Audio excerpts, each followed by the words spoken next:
ndabahaye ikaze uri kumwe nanjye Dani. Iyo ni Kiliziya imwe. Uyu munsi tugiye kugaruka ku mateka ya Mutagatifu Claude Arkiyepiskopi wa Besançon kuva muri 307 kujya muri 699. Imigenzo myiza ya Mutagatifu Claude yari yaramamaye mu gice cy'iburasirazuba cyose cy'intara ya Bourgogne. Mutagatifu Claude yavukiye ahitwa Salency mu Bufaransa ahagana mu mwaka wa 607. Akaba yarakomokaga mu muryango ukomeye w'Abaromani. Afite imyaka 7 nibwo ababyeyi bamushakiye umwarimu ukomeye ngo amwiteho. Uyu mwarimu yamwigishaga amasomo y'ubumenyamuntu akanamwigisha n'inyigisho zijyanye no kwemera kwa Gikristo. Claude yakundaga gusoma ibitabo by'abatagatifu bivuga ku buzima bw'abahowe Imana, agasoma n'ibindi bitabo bitagatifu muri rusange, kandi agakunda gusoma inyigisho z'abakuru ba Kiliziya ndetse n'iz'abahanga ba Kiliziya. Mbese yahawe inyigisho zihagije akiri muto. Buri munsi abantu bamubonaga yagiye mu misa ku cyumweru no ku yindi minsi mikuru. Yamara ku mwanya munini muri Kiliziya kandi yishimiraga kugenda n'abantu bashyira mu gaciro kandi batanga ingero nziza mu bandi. Iyo byose byagaragazaga ko umuhamagaro udasanzwe, ariko kandi Claude yakoraga imirimo ya gisirikare kugeza afite imyaka 20. Agize iyo myaka nibwo yatangiye inzira yo kwiyegurira Imana. Yabaye intangarugero muri abo bihaye Imana babaga kuri katedrali ya Besançon. Byagaragaraga ko ubuzima bwe bwari buberanye n'abihaye Imana bakurikizaga amategeko ku buryo buhamye. Hashize imyaka 12 yagiye kuba mu kindi kigo cy'abihaye Imana b'abamonaki adasohoka. Icyo gihe yatungwaga n'imizi y'ibihingwa bimwe na bimwe kandi akarya amakuru y'ubutane bagizwe n'ingiga z'ibiti.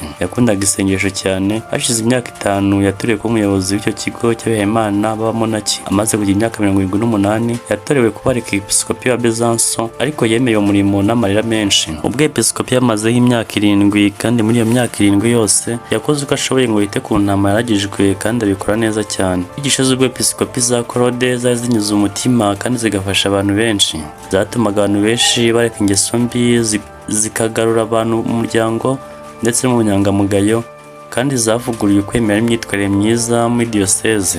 Igihe yabaga yasuye abakristo muri iyo diyoseze, yanaboneraga gukora n'ibikorwa by'urukundo n'impuhwe, agerageza gusura abarwayi, agafasha abakene, kandi nta muntu n'umwe yigizagayo igihe yabaga aje kumugisha inama cyangwa aje kumuganyira.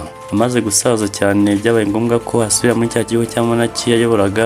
Icyo gihe yari afite imyaka 85, kandi nyuma yaho yakomeje kuyobora abamonaki bo muri icyo kigo ndetse no mu myaka myinshi yakurikiyeho. Igihe kimwe yafashwe n'indwara amara iminsi 3 arwaye. Nyuma y'iyo minsi yakoranyije afureri be arabahumuriza kandi arabakomeza, abahobera mu muhorano mutagatifu abifuriza amahoro, mugapfira muri Nyagasani asinzira mu mahoro. Icyo gihe yari afite imyaka 92. Twizihiza Mutagatifu Claude ku itariki ya 6 Kamena. Murakoze mu by'amahoro y'Imana.